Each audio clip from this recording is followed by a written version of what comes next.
Hey, welcome back to Tuesday with Guys Trade Stocks. I'm Dylan. And I'm Vinny. And today we're going to look at what I would consider a generational buying opportunity. Not yet, for those who are saying that I'm early. Wait. But as the market crashes, I think these stocks are going to be uniquely positioned to have momentous gains. All right? We're going to take a look.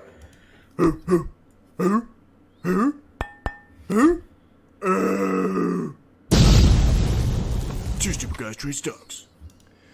For the 130 people that already saw this thing, you're like, why are you doing a repeat video? It's because I shit the bed. That's why. Shout out to this homie, Super Naishad. Yeah. I did all my research for Nvidia earnings. I just wanted to briefly touch it, and I definitely copied over the wrong number. So thank you, man. I appreciate it. Definitely helps. That's why we're reshooting this right now. So Yeah. that's on me. Definitely happens. And it's an important topic, right? Because people call semiconductors the oil of the 21st century. So it is an important, kind of niche to pay attention to. Okay, I'm the first one that said that, just to be clear. No one else said that. I was the first one. Sure. All right. No one. This is where I messed up. I had recorded the wrong number, but essentially, Nvidia had reported revenue for their third quarter ending October 30th of $5.93 billion, down 17%. The reason why the stock went up is because they were expecting 5.77, but don't forget, this stock had already went down a bunch from earnings because they had already said, hey, this is not going to be good. So They pre-warned. yeah, they pre-warned, right? They did mention supply chain restraints improving, data centers sales, where they were up 31% a year ago, up 1% last quarter. Once again, this is Nvidia, they make GPUs. They are now the favorite for AI applications. They are finding that these chips are more versatile than what's thought. First, data centers are like, wait a minute, these are kind of, better than CPUs for this certain applications. Yeah. Now they're fine with AI. All right. Makes Why a am lot I of talking sense. about Nvidia? All right, and possibly AMD and Intel. Well, Dylan never talks about Intel, so something's got to be out. yeah, right. Could be something going on. Before we go to it, just the bad of Nvidia's quick earnings. This is not an in-depth look. It's just more common sense stuff. Common sense stuff. Gaming revenue fell 51%. Also, that's bad, but down 23% from the previous quarter. No, Yeah. It's... you know. Vinny, did you build a computer last? Exactly. Yeah. Yeah, I think everyone was building a gaming computer with those STEMI checks that came out in 2020. So, kind of not surprised. That's why you've seen Corsair just fall off a cliff too. They were actually like profitable at one point in time. But yeah, you're seeing a glut of these kind of last gen 30 series GPUs in the market, and Nvidia is doing the slow roll on its 40 series, trying to still sell through the 30s before they come out full bore with the full lineup of 40 series products. Exactly. So it's not really that bad, but their inventory has doubled, not doubled of the 48s, 49s, but other stuff. It's blamed on upcoming products, and on top of that, their whole crypto thing where they're going to make crypto cards. Yeah, that was not a good idea because people just stripped the card of any non-crypto ability and sold it for a fourth the price, and it was better for crypto. Also, Yeah. crypto's not doing well, so No, just a little bit. especially now. What do you think of these numbies here? Boom, boom, boom. Okay. Down from boom, boom, boom. Yeah. Not ideal. More importantly, this is the one I want to look at. Ouch. Yeah, it's Their tough. It's income. hard for them to get their kind of operating expenses under control fast enough in order to adjust to this new, smaller kind of revenue, amount that they're seeing on a consistent basis. Yeah, it's not great, but it's a little bit expected. Now, when you're valuing these companies, it's really hard because there's PE ratio. There's a million ratios. I won't even get Metrics, into yeah. them. Vinny got me into free cash flow, which for some reason matters. So Yeah, just a tad. Unless you're Intel, it's great, but the company still sucks. Um, so you can see here, they're still, even though they've fallen like 60%, whatever it is right now, they're still too Yeah. high. Too much. It's tough. You really have to have a solid kind of growth forecast for them and be able to put that into kind of a DCF model to determine what the exact buy price would be.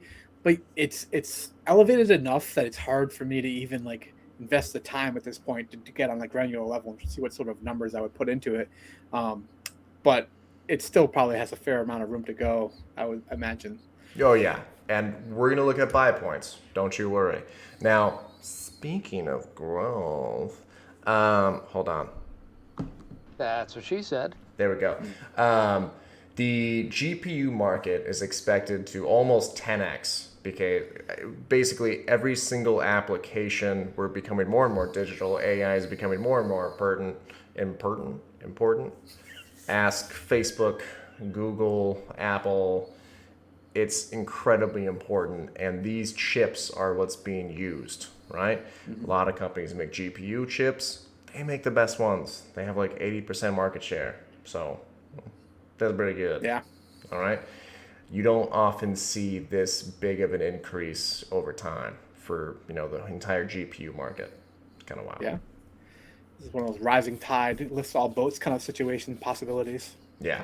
And I put this in here. This is a different editor just from another perspective. They're coming up with same to similar numbers. All right. It's going to 10x. So if it's going to 10x, why don't you buy it now? Well, if I learned anything, it's that you need to time the market, right? No, definitely not. Not usually, no. Yeah, no, definitely not. But I do think it's overpriced. So essentially, these red points here, we're chilling 150-ish. It changes every day. We're before Thanksgiving right now, so it's it's gonna move a little bit.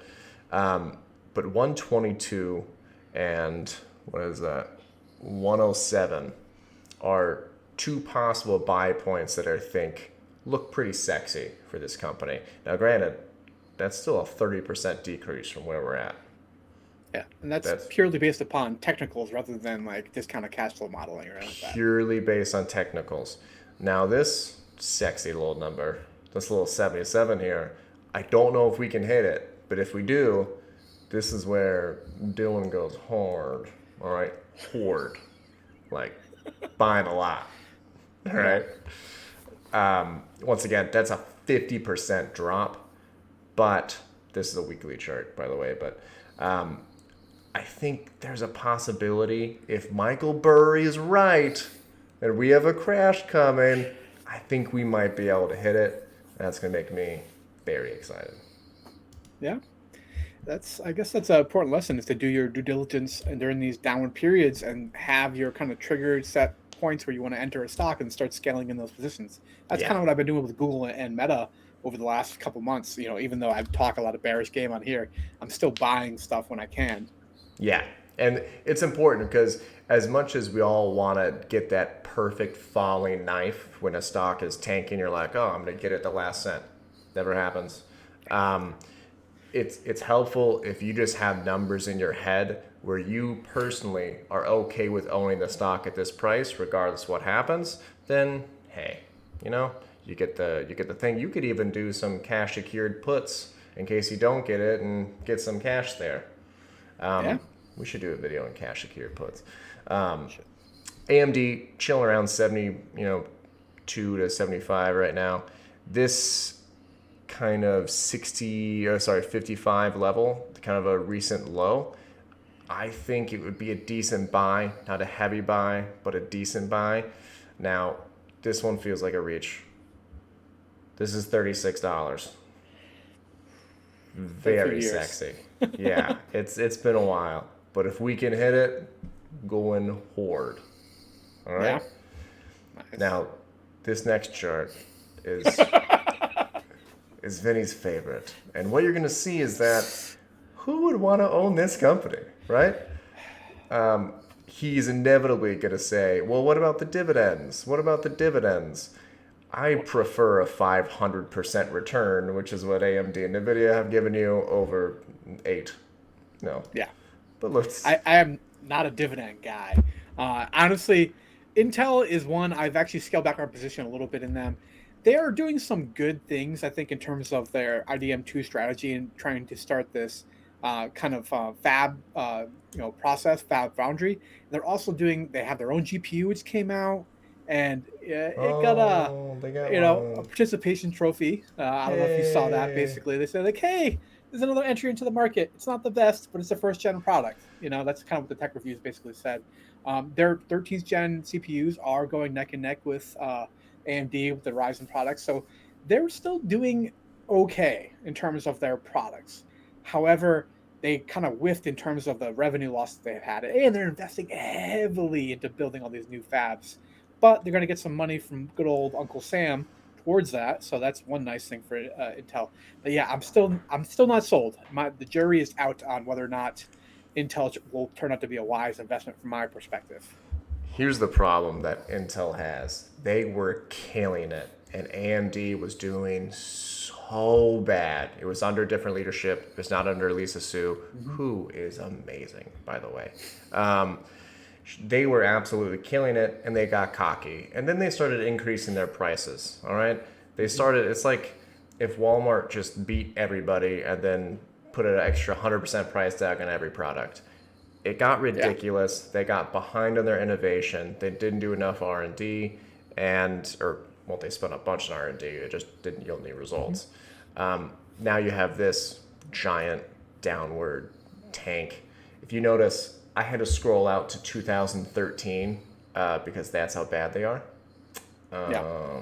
Yeah. It just keeps scrolling actually too, because it's been this garbage stock for like that long. It's going back to like 2000. It still has not hit its dot-com bubble high. Yeah, no, this is a good argument when people say, well, just wait 20 years. Well, we have. Anyways, I could consider buying this, not at this red, this 24, which is that, kind of possible double bottom area if it goes up, but at this $18, $19 level.